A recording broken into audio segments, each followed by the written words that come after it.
मेहड़पुरी सिंध जी Hyderabad division bar council जी election ज़िले दादू समेत मेहर जे court में सेशन जज सैयद एजाज़ अली शाह जी निगरानी में वोटिंग जो सिलसिलो पिण सुबुह 9 खां जारी है। मेहर तालका बार जे वकीलनि मेहर कोर्ट में इलेक्शन में वोट ॾियण दौरान अवामी न्यूज़ सां पंहिंजा वीचार कुछ हिन रीति वंडिया आहिनि।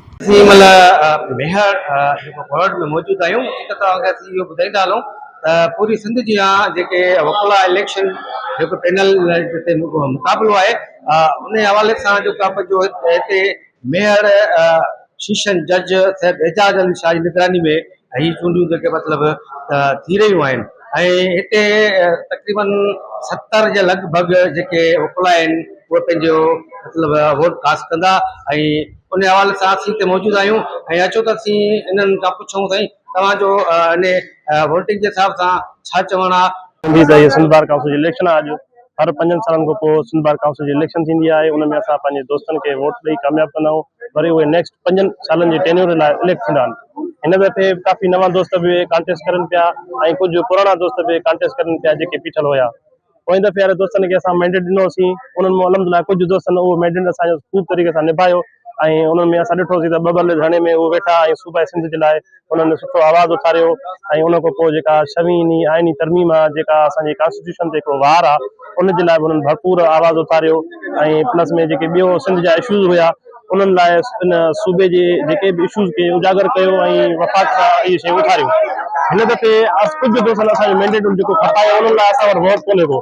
असां क्लियर था चऊं त असां उन्हनि खे वोट कोन कंदासीं जिन असांजो मैंडेट बि खपायो असां उनखे इलेक्ट बि कयोसीं। हिन दफ़े उहे बीहनि था पिया they should not hope any more त असां उन्हनि खे वोट पास कंदासीं। बाक़ी हाणे असांजा नौजवान बीहनि पिया उमेद आहे त उहे असांजे सिंध सूबे जे लाइ आवाज़ उथारींदा। अॼु जी आम इलेक्शन हूंदी आहे अॼु बि हीअ जेको आहे सो वकीलनि जी ओवरऑल सिंध बार काउंसिल जे तरफ़ां जेको आहे सो अॼु इलेक्शन आहे उहा समूरी सिंध में आहे ऐं अॼु समूरी सिंध में जेके बि बाशऊर ऐं बाज़मीर जेके वोटर्स आहिनि जेके वकील उहे पंहिंजो वोट ॾींदा। हर हिकु जेको वकील आहे उहे 5 वोट उनखे पंहिंजो हिते असांजे हिन में हुनखे ॾियणा आहिनि। सो असां उहो ई चवंदासीं त ही 4 या 5 सालनि जी जेका इलेक्शन आहे जेके बि उम्मीदवार अचनि था उहे पहिरियों वोट वठी पोइ वञनि था त वरी मोटनि कोन था ऐं पोइ उन्हनि जी असां जांच नथा कयूं त उन्हनि छा कयो। जॾहिं त वोट वठी विया त पोइ उन्हनि छा कयो मथे जेके सिंध बार काउंसिल में पहुता त उन्हनि माना पंहिंजे वतन लाइ पंहिंजे अवाम लाइ पंहिंजे क़ौम लाइ उन्हनि कुझु को रोल प्ले कयो या बसि रुगो ॻाल्हियूं करे हले विया। सो ही हिकिड़ो मौक़ो आहे असां वकील दोस्तनि जे लाइ मां तव्हांजे जे मार्फत समूरनि दोस्तनि खे उहो मैसेज कन्वे कंदुमि त अॼु तव्हां जेॾीमहिल तव्हां वोट ॾियो त पंहिंजे ज़मीर खे साम्हूं रखी उहो तव्हां पंहिंजो वोट ॾियो छो त वोट हिकिड़ी अमानत आहे। न फ़क़ति वकीलनि जे बहितरी जी ॻाल्हि आहे पर पंहिंजे वतन पंहिंजा जेके क़ौमी वसीला आहिनि पंहिंजो पाणी आहे पंहिंजो दरियाव आहे पंहिंजा जेके ॿिया वसीला आहिनि उन्हनि जे बचाव लाइ केरु रोल प्ले करे थो केरु जिदोजहद करे थो केरु कुझु करे सघे थो छो त हिते इलाही रुकावटूं आहिनि।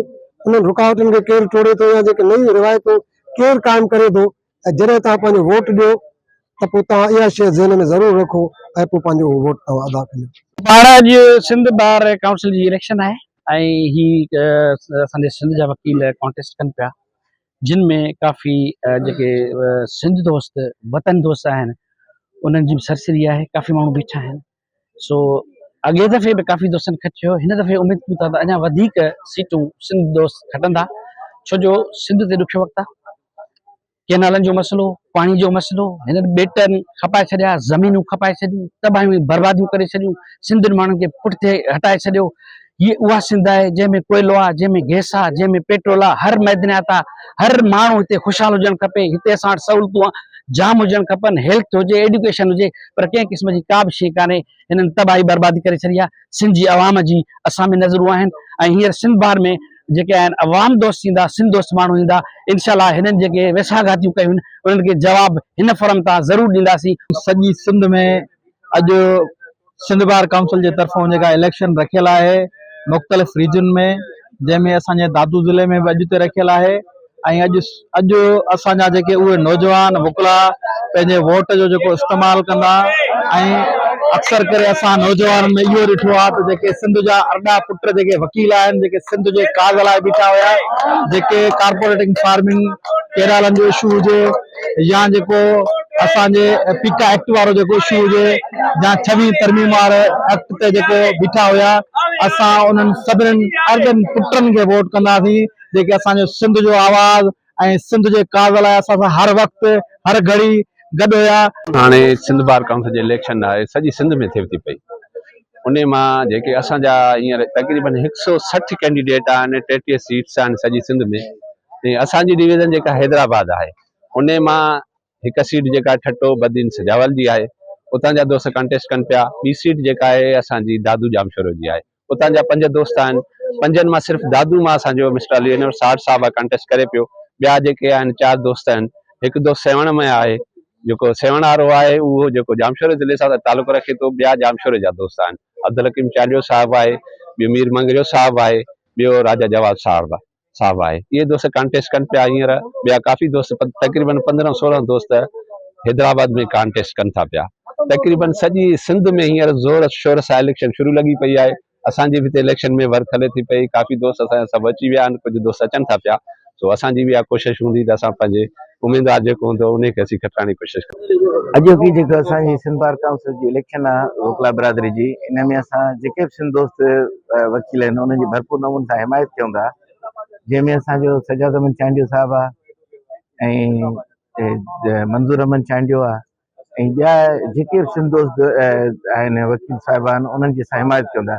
छो त उहे दोस्त जेके केनाल नारे मामले ते सिंध सां गॾु बीठा, धारियुनि जी आबादकारी वारे मामले ते सिंध सां गॾु बीठा, बहरिया टाउन वारो जॾहिं मसइलो थियो वकीलनि ते दहशतगर्दी जा केस दाख़िल थिया, तॾहिं बि उहे सिंध सां गॾु बीठा।